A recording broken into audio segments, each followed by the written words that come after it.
Muchas gracias por la presentación. Yo me voy a hacer un poco de lado porque los profesionales están de mi lado derecho. Y un poco para empezar este panel sobre identidad digital, para muchos es algo que lo han oído, lo han escuchado.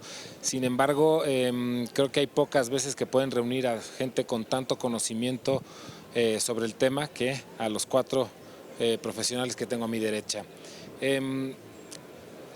Y un poco para entrar en detalle, pues al final del día, en el mundo digital que tenemos el día de hoy, yo estoy seguro que todos ustedes tienen más de una o dos o tres o 10 o varias docenas de cuentas de distintas funciones bancarias, correos, apps, no apps, lo que pueda ser, donde pues estamos entregando información constante de quiénes somos, qué nos gusta y qué hacemos.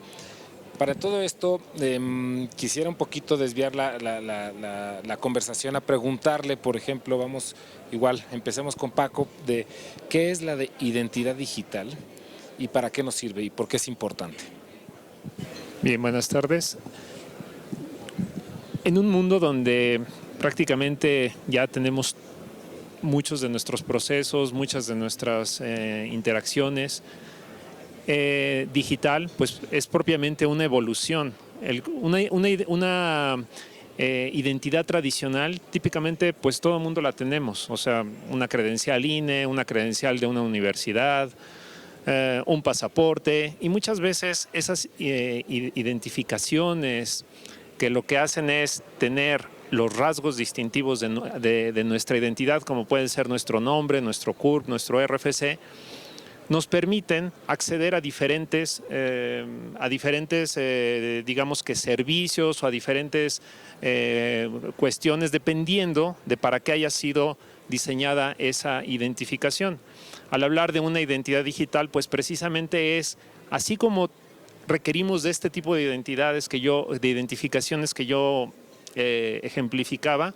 De la misma manera, requerimos de identificaciones que cuenten con nuestra identidad digital para poder interactuar en un mundo digital.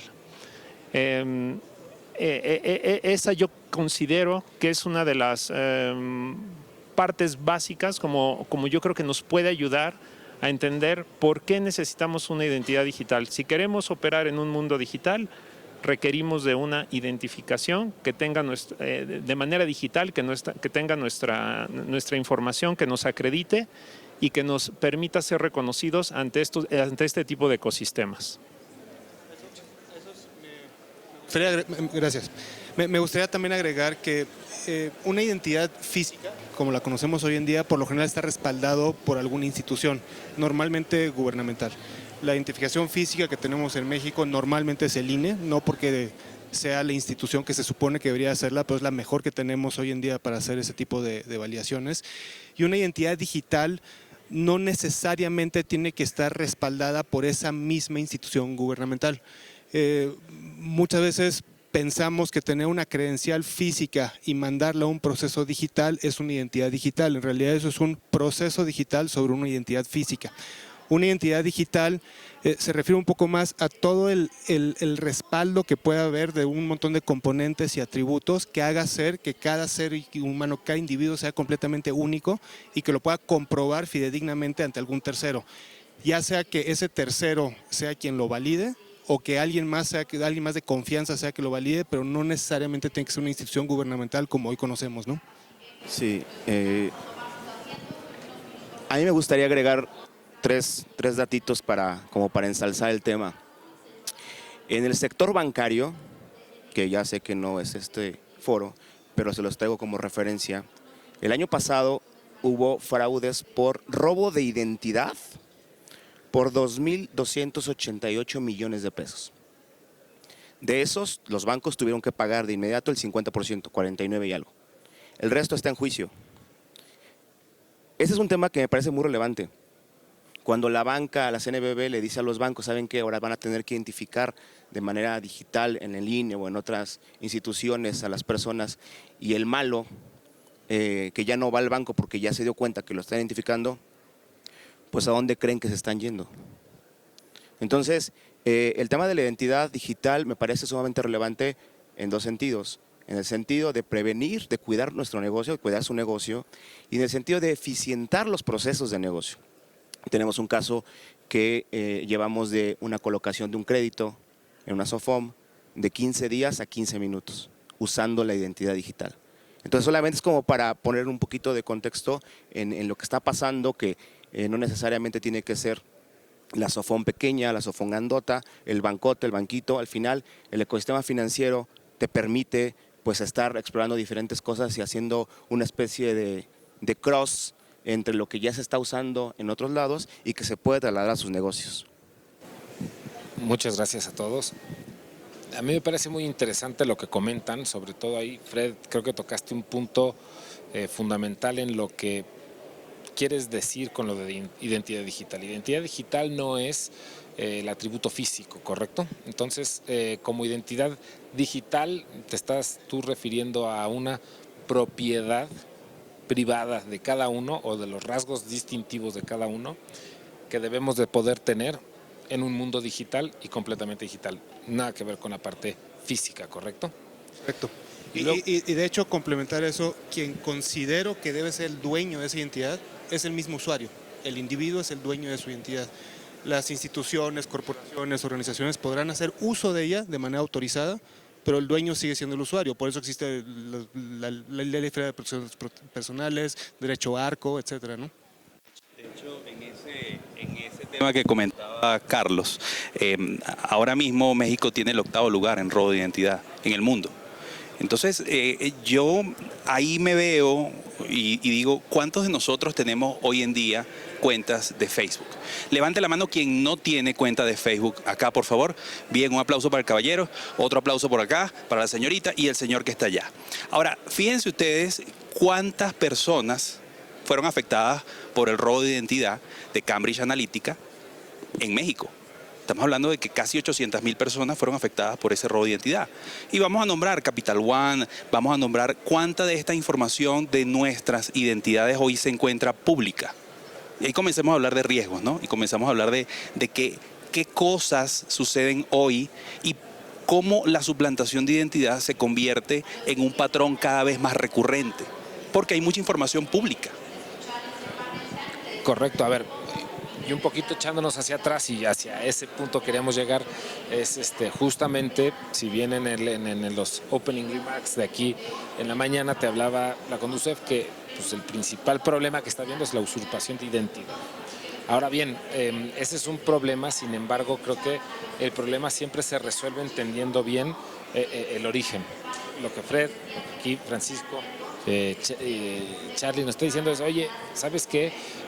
Hay que tener cuidado no solo en tratar de digitalizar lo que ya físicamente tenemos, que eso no es la identidad digital, sino binaria, donde está Fred ahí dirigiendo, te está diciendo, oye, pues yo te voy a hacer una serie de rasgos distintivos de confianza. Es decir, ¿cómo yo sé que alguien que está hoy tratando de solicitarme un crédito en Mérida, como Flux Financiera, es aquí Francisco el que está solicitando el crédito, ¿cómo sé qué es él?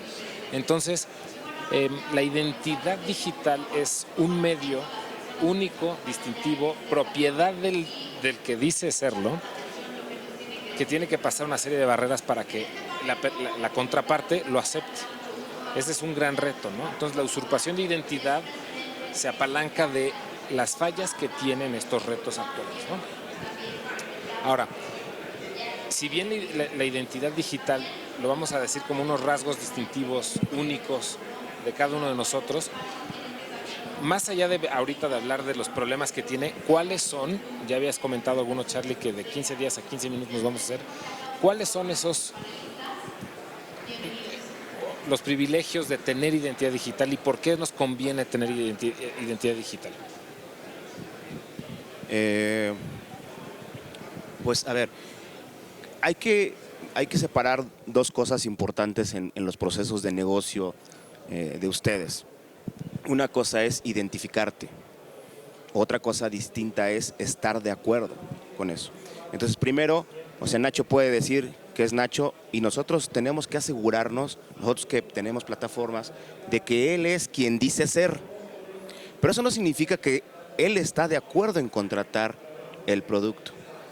Entonces, hay dos partes de la historia para ustedes. Una, donde vas a identificar que Nacho es quien dice ser y probablemente quieras guardar información que él te permita guardar para que después puedas hacer lo que tú desees con ella o lo que te permitan.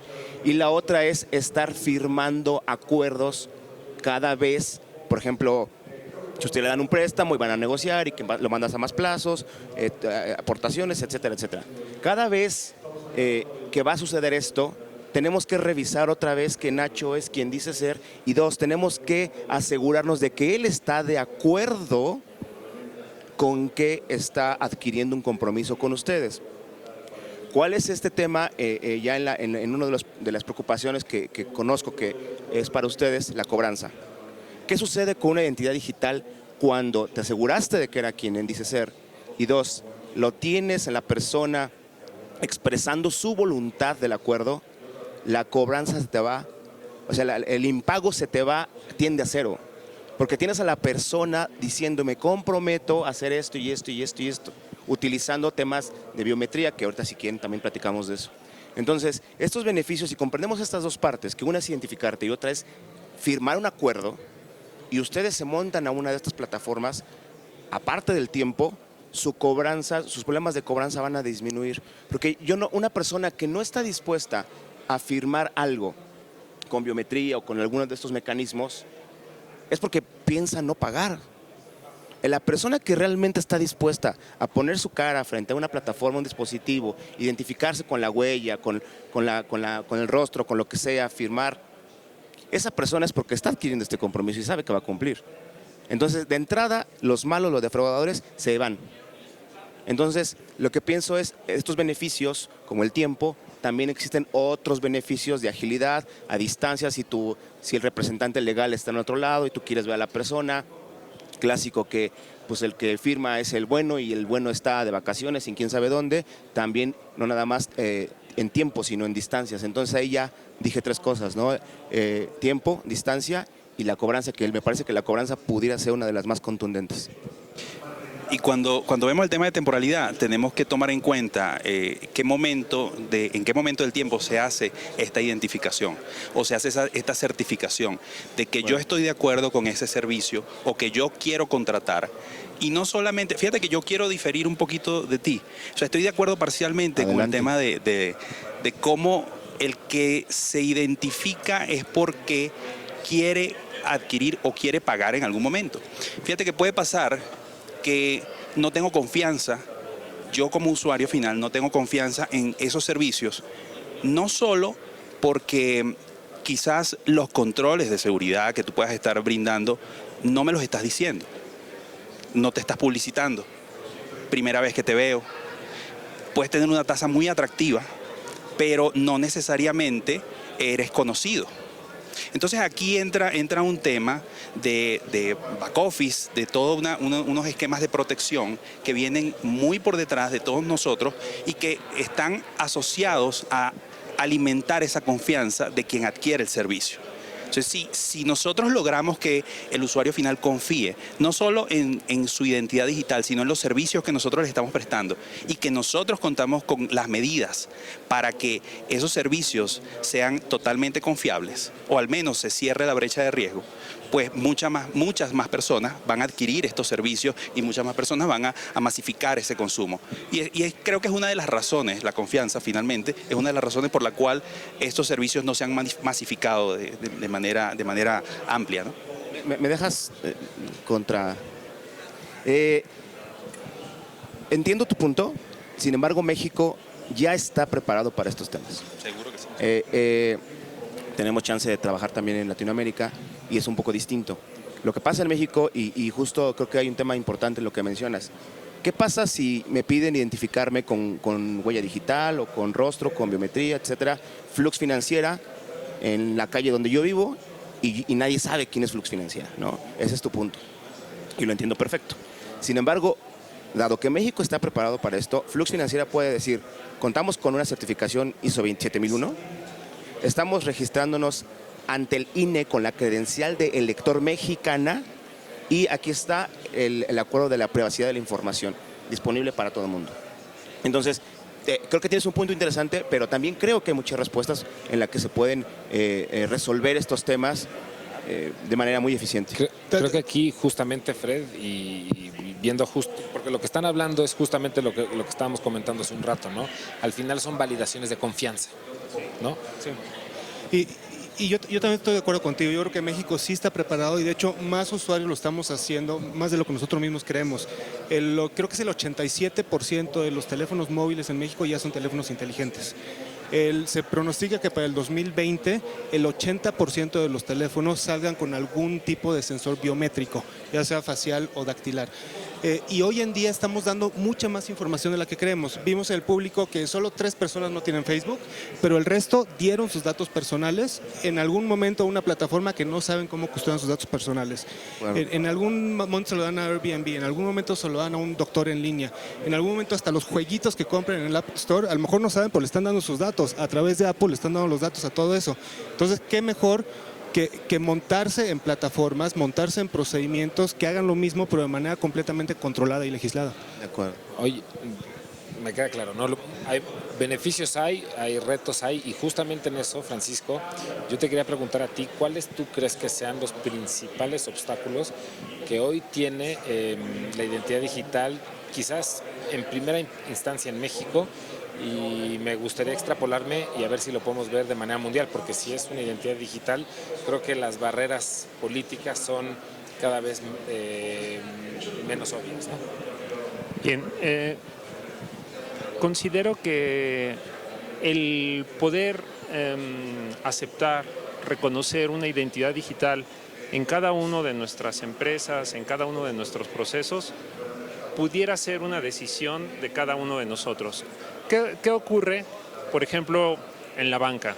Tradicionalmente, el ir a realizar un proceso de acreditación, de contratación, requiere de un acto de presencia. En ese acto de presencia es cuando se corren procesos, procedimientos, algunos más robustos, algunos menos, pero lo que ocurre, ¿qué es lo que puede llegar a ocurrir ahí? Este tipo de instituciones, este tipo de instituciones lo que hacen es crear una identidad que puede ser digital o no. ¿Sí? Entonces, por ejemplo, ¿qué ocurre? Una tarjeta. Una tarjeta en realidad, pues a lo mejor no nos damos cuenta, pero eso es una identidad. Es una identidad que nos permite acceder ¿a qué? A nuestros recursos mediante los medios de entrega con los que cuentan los bancos.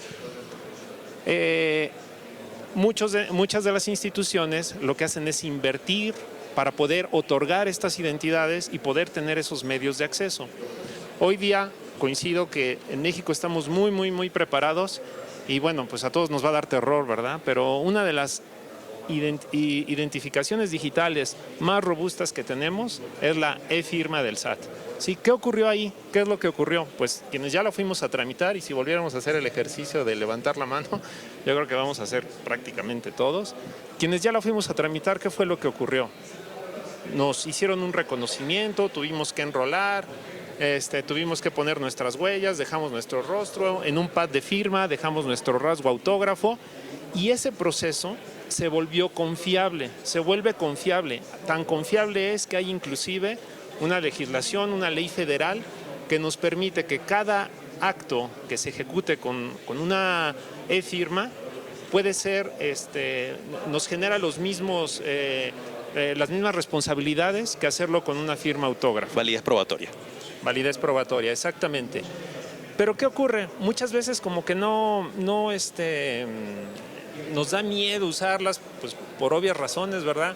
Pero la confianza que nosotros podemos tener alrededor de esa identidad digital nos permitiría tener un ejemplo de una identidad digital confiable, que con toda confianza nosotros la podríamos incorporar al interior de nuestros procesos.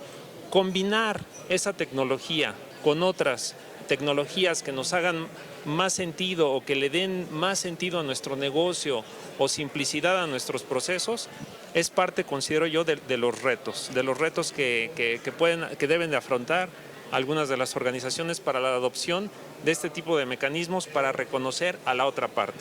Y también me gustaría como que mencionar, cuidar nosotros también la identidad digital de la contraparte, ¿sí? Porque aquí estamos hablando mucho de cuidar la identidad de quienes acceden a nosotros, pero nosotros también debemos de crear mecanismos para brindar la certeza a las personas que van a interactuar con nosotros de nuestra propia identidad digital como instituciones o como personas.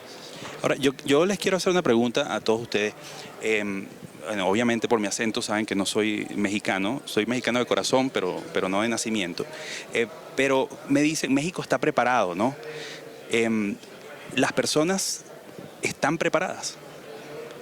O sea, hay un marco legal, hay un marco jurídico, perdón si te quito la moderación, Nacho, un momento, pero o sea, hay un marco legal, hay un marco jurídico, hay validez probatoria, hay una fortaleza en la e-firma, hay entidades de confianza, terceros de confianza, hay procesos detrás, pero las personas están preparadas. Bueno, yo te contesto desde la experiencia que nosotros tenemos y tengo que decir que 23 bancos en México usan nuestra plataforma. Entonces, yo creo que yo diría que hay dos partes. Una es el banco o las FOMES o todos los proveedores o las fintechs están dando un servicio para proteger al usuario. Creo que es importante la forma en cómo se transmite el mensaje. Si tú le dices, tienes que hacer, bueno, ahí ya tenemos un problema, ¿no? Yo creo que la gente de marketing lo sabe hacer muy bien. Pero si le dices, por tu seguridad, vamos a hacer este expediente electrónico para que nadie más que tú pueda usar esos servicios financieros, pueda usar este pagaré, pueda usar este factoraje, pueda usar y todos los mecanismos que ustedes tienen. Desde ahí me parece que la resistencia baja muchísimo. Dos, no es lo mismo que te obliguen a ir a una oficina de ustedes para hacer un trámite, identificación, etcétera, etcétera, como decían ahorita de la e-firma y todo eso, a que ustedes vayan con una tabletita y en 15 minutos hagan el proceso completamente digital. O incluso que ellos lo hagan por sí mismos desde su smartphone. Sí. Que nadie lo haga, que nadie se mueva, ¿no? Exacto, y mejor aún que nadie se mueva. Estas plataformas que nosotros tenemos te permiten hacer eso. Entonces, ahí, si tú lo vuelves, y me gustaría mucho que se quedaran con una palabra, asequible. Si tú lo vuelves asequible, me parece que rompes otra barrera. Y no dije accesible, ni hablo de precio, hablo de que si tu usuario no tiene internet, pueda funcionar offline. Que no tenga que ser el dispositivo más caro de México. Hay un montón de factores así que puedes cuidar para que sea asequible y entonces empiezas a disminuir estas resistencias. En nuestra experiencia, la gente no ha tenido ningún problema cuando se vuelve asequible y cuando el mensaje es claro respecto al beneficio para el usuario. Sí, que te genere confianza. Por supuesto. ¿Vas a añadir algo? Yo quería complementar con respecto a lo que planteabas. Si la gente está preparada, yo creo que la gente va a estar preparada en la medida que también se ofrezcan incentivos para poder hacer, para que la gente vea este tipo de beneficios de usar identidades digitales. Si la gente va a estar preparada en la medida que nosotros también estemos aptos para poder agilizar. Hace rato hablábamos de estas motivaciones que puede haber en reducciones de tiempo. Hace rato poníamos un ejemplo aquí con uno de los asistentes, lo simple ahora que es poder volver a obtener una renovación de tu cédula electrónica. Esto se logra gracias a que existen identidades digitales. Hay una motivación. Y otra cosa que creo que también es importante para que se vuelva un poco más más popular el uso de estas tecnologías es hacerle ver al usuario que en realidad el que se beneficia es él. Tiene, además de todas las ventajas que comentó ahorita Carlos, puede tener acceso a muchas otras ventajas. Todas las páginas que ustedes han dado información, han dado datos, ¿tienen memoria de cuáles son? Si quieren hacer uso de sus derechos ARCO para tener acceso a esos datos, para cancelar los datos, para modificar los datos, pueden hacerlo porque metemos tantos millones de datos que no tenemos ni idea dónde las tenemos. Si a través de una identidad digital tenemos una manera como individuos para controlar a quién le compartimos qué y cómo lo compartimos, creo que como usuarios nos va a dar mucha más confianza. Salió un estudio, creo que fue del 2017 y lo hizo Deloitte, donde dice que, si no me equivoco, era el 65% de los usuarios piensan que las empresas están haciendo mal uso de sus datos. Y el 50, y creo que era el 54, piensa que las empresas la están compartiendo de manera no correcta entre otras empresas del gremio. Y pues me imagino que sí, porque si no, no estarían llamándome cada semana ofreciéndome seguros, tarjetas de crédito y cambiar mi línea telefónica, ¿no? Sí. Excelente. A ver, aquí lo que estoy oyendo mucho es, tenemos las herramientas, tenemos las posibilidades de hacer las cosas muy bien. La gente al final tiene miedo. Lo que bien comentas es ahora Google y Facebook son los agregadores de todos tus logins en todo Internet, ¿no? No, pues no hemos visto ahí cuántas veces que... ¿Quién tiene más de 2 cuentas de Gmail, por ejemplo? Métete a un periódico online y te dice, no te voy a cobrar, pero regístrate aquí con Google, ¿no? Etcétera. Y justamente entonces lo que, si bien te está diciendo Deloitte, oye, la gente sigue con desconfianza, esto me lleva naturalmente a decir, oye, pues ¿qué hay? La desconfianza es de que, pues, que la gente empiece a usar mis datos en beneficio de ellos y en detrimento mío, ¿no? Que entonces ya entra justamente este tema súper candente de la usurpación de la identidad. Dicho lo anterior, yo creo que si bien entendemos, uno de los obstáculos que hoy tenemos dentro de todas estas herramientas es un tema bien de confianza, que si bien entonces tenemos que empezar a atenderlo desde el tema regulatorio. ¿Qué hay del tema regulatorio? ¿Dónde estamos hoy parados?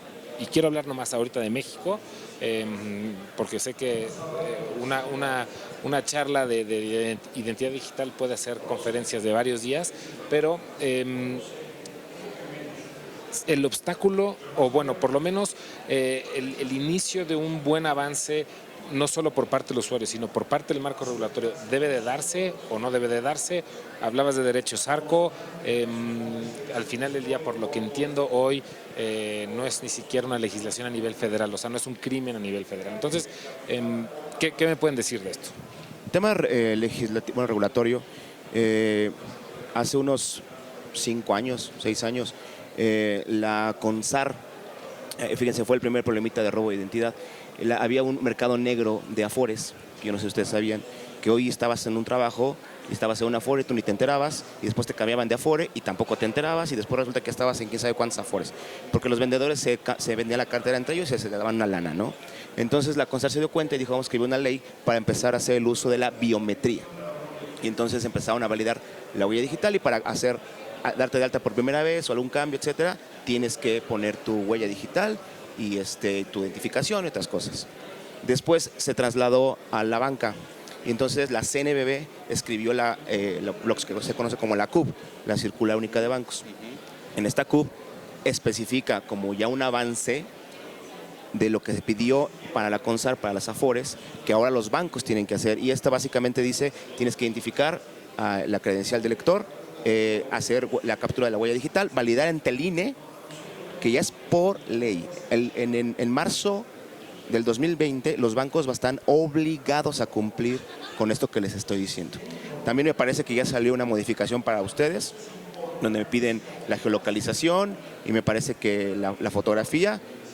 No estoy seguro bien porque piden 2 datos pequeños, pero les van a empezar a exigir más. Y cuando digo exigir más, es que la misma ley, la misma CNBB, se pone de acuerdo con el INE. Les voy a dar un dato que iba a decir que no se puede salir de aquí, ¿verdad? Pero esto es público.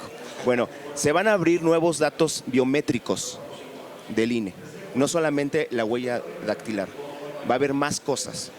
Y ahí me gustaría un poco mencionar, solo si tienes ganas de hablar de la biometría, lo hacemos, ¿no? Pero a lo que voy es, en los temas regulatorios, te permiten hacer el uso de temas biométricos. Y entonces, cuando te dices biométrico, ¿qué es biométrico? Pues lo que yo soy, ¿no? Porque no hay una identidad digital, o porque la estamos construyendo, por lo que sea. Mientras, ¿en quién confiamos? Pues yo confío en mí. O sea, ¿en quién más puedo confiar, no? Entonces, yo confío que sea mi cara. Y entonces, estos temas regulatorios que están llegando con ustedes, les van a exigir, pero también les van a permitir, les van a dar los mecanismos. Antes no podía nadie que no fuera un banco validar a una persona. Hoy todos ustedes, sus OFOMES, lo pueden hacer. Todos ustedes pueden tramitar un convenio con el INE y validar a sus clientes. Eso es como, te empuja, pero al mismo tiempo te brinda oportunidades para que tú puedas hacerlo. Esa es la situación en la que estamos y que, lejos de parecer negativa, a mí me parece muy positiva. Yo le digo siempre a las SOFOMES, a ver, lo que ya pasó con los bancos, ustedes tómenlo de avanzada, todavía no están tan obligados a ciertas cosas, pero si ya la ley está, pues así, digo, neta, léanla, está bien fácil, hay resúmenes en muchos lados, nosotros tenemos un resumen también, y las cosas que hay que cumplir son muy sencillas, ya están disponibles, ya están hechas, son internacionales, son estándar, o sea, no son de Marte, son cosas muy sencillas, tampoco son súper onerosas, hay modelos de negocio para todo. Entonces, anticípense, yo diría, a lo que ya está en la banca, que va a llegar con ustedes más temprano que tarde, y úsenlo, ¿no? O sea, ese es donde estamos en la parte regulatoria. Sí, y hay por allí también una regulación que tiene la CNBV, que son 73 controles que le exigen a las instituciones de crédito. Y ahí muchos de ellos están orientados justamente a validar esa identidad, no solamente de personas, sino también de equipos, dispositivos. Es decir, o sea, hay avance y esto se concentra y se solidifica cuando las personas entienden la importancia de que no solamente se trata de la interacción que tengas con el usuario, sino en esa generación de confianza a través de tus procesos, de esas certificaciones que hablabas, de todo ese tema que está por detrás en backend y que nosotros allí podemos estar apoyando a ustedes a cumplir con todas esas regulaciones que tienen que además cumplir, ¿no? Y no se esperen a que lo hagan como una obligación, a que le pongan una fecha límite, sino, bueno, vamos a trabajarlo ya. Y complementando un poquito lo que comentas, estoy totalmente de acuerdo que la ley te exige, pero también te da. Lo que pasa un poquito con lo que llamamos coloquialmente la ley FinTech, ¿no? Una de las cosas que regula esa ley, dentro de todas las cosas que va regulando, es toda la oportunidad para hacer sandbox en modelos de innovación de las empresas. Pueden hacer ciertos experimentos, no pueden ser así como a ciegas y no verlo, lo tienen que declarar ante la CNBV que van a hacer ese experimento en particular, o les permiten jugar con soluciones innovadoras con las cuales no hayan jugado antes, independientemente a que muchos de los que estamos acá ya son soluciones probadas a cierto nivel, ¿no? Y me gustaría decir, no se enfoquen en a lo mejor cumplir un tema de identidad digital para todos sus procesos, para todos sus flujos. Empiecen con algo, empiecen con un flujo, con un proceso, con un mercado, con un segmento. No tiene que ser conmigo, puede ser con cualquiera de los que están acá arriba, puede ser con alguien de los que están afuera, pero el punto es que tenemos que empezar a movernos, porque como dijo Fernando Padilla en su introducción, no somos competencia, somos un esquema competidores colaborativos, algo así. No, me gustaría aclarar algo rapidísimo. Yo no sé si ustedes lo que dijo Federico lo ubican en el sandbox. El tema está bien interesante. La CNBV dice, haz experimentos, pero ven y dime. Y vamos a probar. Y si funciona bien, haces lo que se te dé la gana. Esto, o sea, fuimos el segundo país después de Inglaterra que lo hizo. Y CNBV está esperando que vayan ustedes a presentar sus modelos novedosos. Y no van. Entonces, o sea, es como de... En serio, ahí está la CNBV esperándolos. Hay una oficina que se llama Modelos Novedosos para que ustedes vayan y presenten y que les permitan experimentar y que entonces pueden así diferenciarse o hacer cosas muy interesantes. Insisto, somos el segundo país que lo está haciendo. Y además es una excelente manera de no estar esperando la ley, el a ver qué me pasa, a ver qué me si cae, me permite hacer esto. Cumplir, sino de propositivamente estar colaborando, hacer ejercicios innovadores que si salen bien, la CNBV los considera para después hacerlos ley. Regresando un poco al punto que estabas comentando y para pensar, al final del día estamos hablando de una identidad digital y los biométricos por naturaleza son físicos. Entonces, a los que les gusta ver algo de tele, pues se acordarán de esta película de Tom Cruise del Minority Report, ¿no? Que al final del día empieza a crear también, o sea, de todas las soluciones, no dejemos de ver tampoco la contraparte de lo mismo, ¿no? Es decir, la identidad digital, o por lo que hemos platicado, es al final una serie de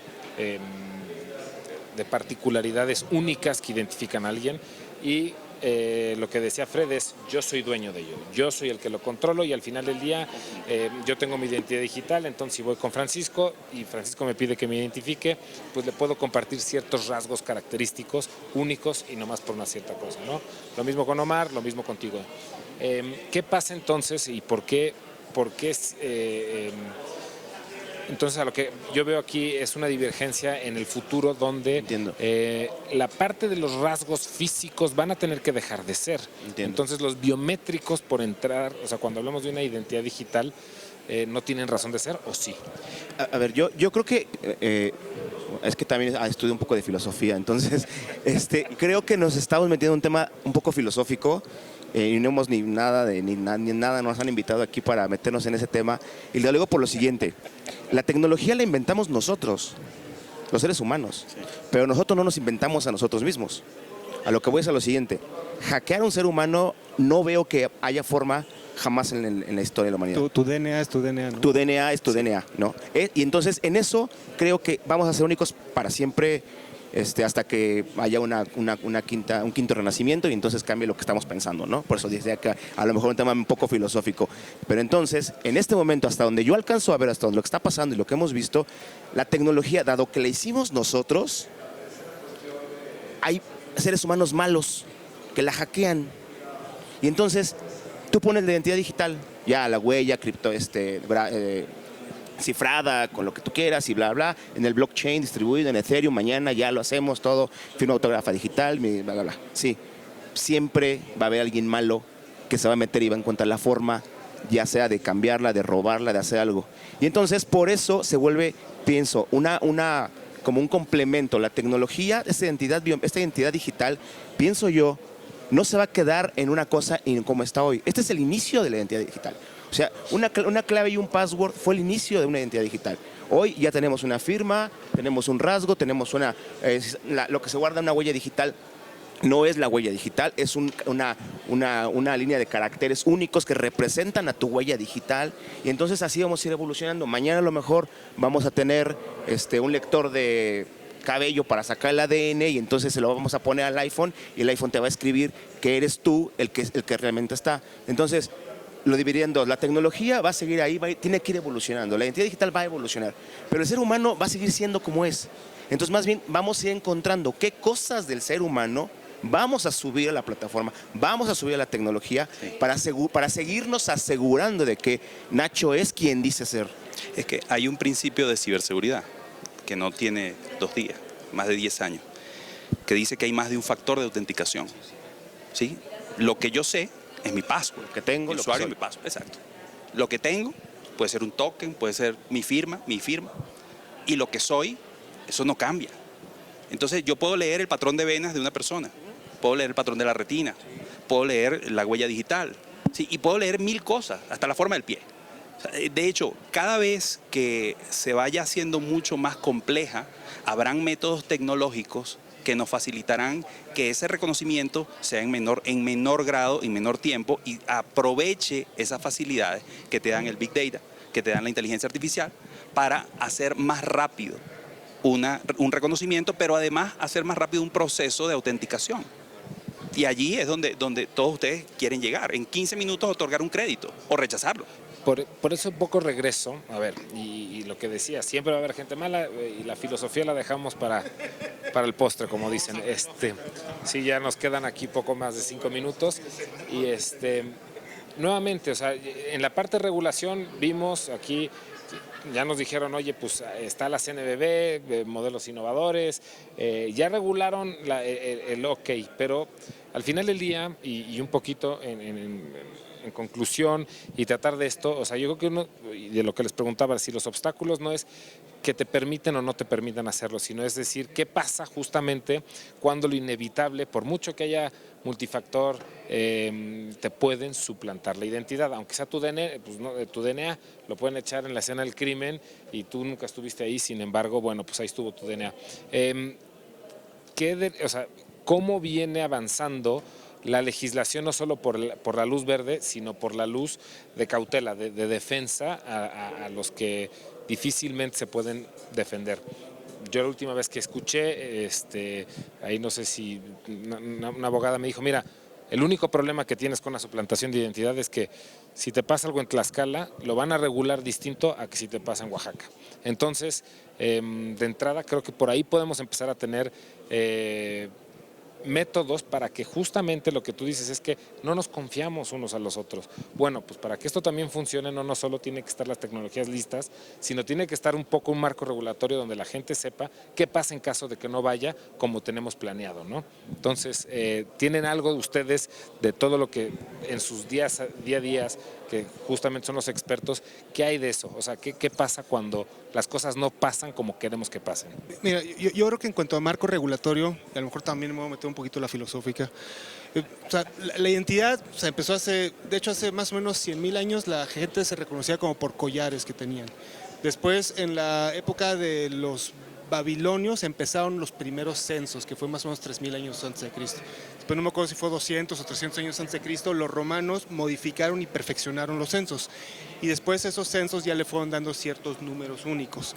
Después, en 1400 más o menos, el rey Carlos V, creo que fue, de Inglaterra, dio el primer documento oficial que conocemos hoy en día, que fue una especie de salvoconducto, un equivalente a un pasaporte. Ese fue el primer documento. Entonces pasamos más de 3,000 años en una evolución de cosas en papel, escritas, jeroglíficos, tatuajes, todo lo que quieras, hasta hace más o menos, ese fue el ritmo de evolución hasta hace más o menos 30 años. A partir de 30 años empezamos con toda esta revolución de transformación digital y hemos cambiado más nuestros procedimientos en 30 años que lo que hemos cambiado en nuestros sistemas de validación en 3,000 años. Entonces, sí creo que la regulación nos tiene que ir acompañando. Creo que los gobiernos federales y estatales han hecho mucho esfuerzo en ese ámbito y evidentemente también falta y va a seguir faltando.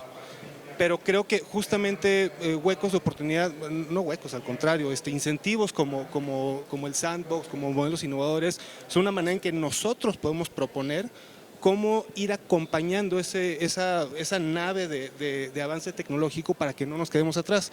Porque tampoco le queremos ser como otras empresas que van primero la tecnología y la regulación va después, y después la regulación se tiene que adaptar a la tecnología, como le pasó a Uber, por ejemplo, ¿no? Ellos se lanzaron como el borras y la tecnología se adaptó.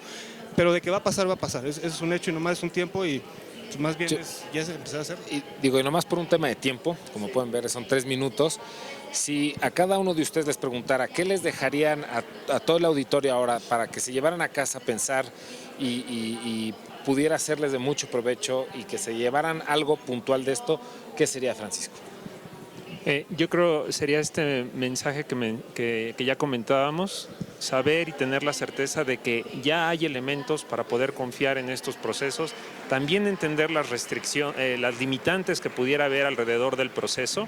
Ahí, bueno, asesorándose de expertos, ¿verdad? Que siempre vamos a estar queriendo estar a la par de ustedes, vigilantes de esos cumplimientos. Y sí, en la medida de conocer las ventajas, también reconocer las restricciones o los riesgos que pudiera haber. Y tomar medidas para que cuando caigamos en esa excepción, como lo mencionabas, tener siempre la alternativa de cómo atenderlas. Perfecto.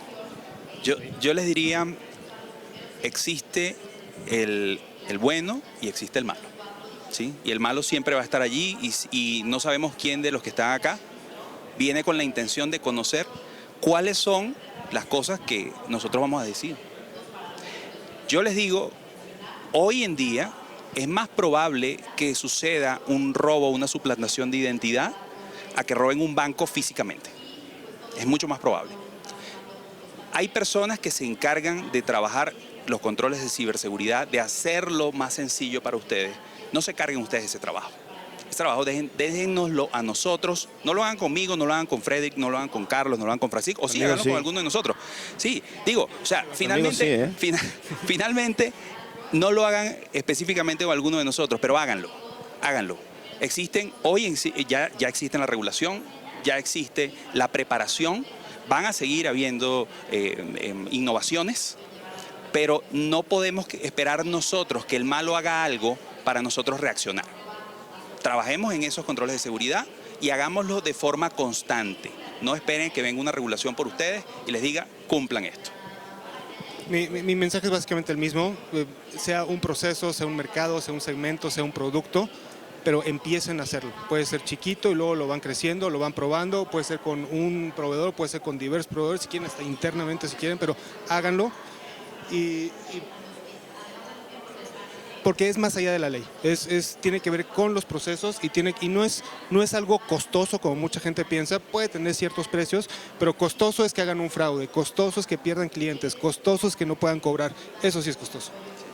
En México, lo que no está estrictamente prohibido está permitido para las personas físicas y morales, no para el gobierno.